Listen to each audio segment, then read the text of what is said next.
来看英国的哈利王子甲伊的看守 Meghan， 16伫纽约参加一场颁奖典礼。不过离开的时，有人为着要偷翕，就赛车沿路甲对。哈利王子的发言人表示，这过程真危险，差一点就发生意外，嘛影响到别台车甲一般民众。而且哈利王子的老母戴安娜王妃，当年就是因为要向媒体录车，才会出意外出车祸过身。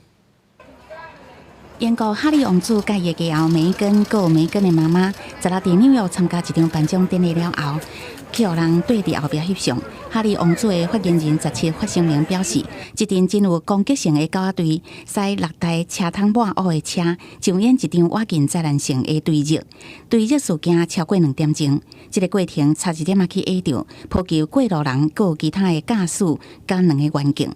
后来，哈利翁仔某换坐计程车，想要互因入无，不过计程车司机是讲，因无感觉有危险。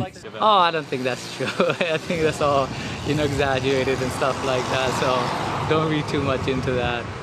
You know. But as far as you were concerned, when they were in your taxi, did you feel like you were in danger? No. New York City is the safest place to be, right? 哈利甲媒体的关系长期拢无好，因为妈妈戴安娜王妃伫1997年巴黎崩坑内去互拄着死亡车祸，都是为着闪过这个狗仔队的对峙。哈利甲妈妈的死讲是媒体对伊私生活的骚扰。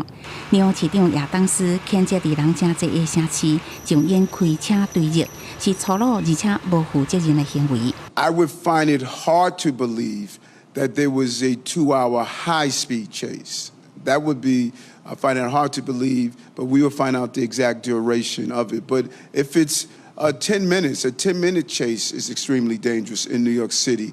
CNN 报道指出，哈利一个保镖表示，这个过程毋是一架换车，有人看到2个人开一台乌色的汽车离开颁奖典礼，后来还有人发现因换坐黄色的计程车，好佳在到尾啊拢平安到大个所在，敢若着青囝尔。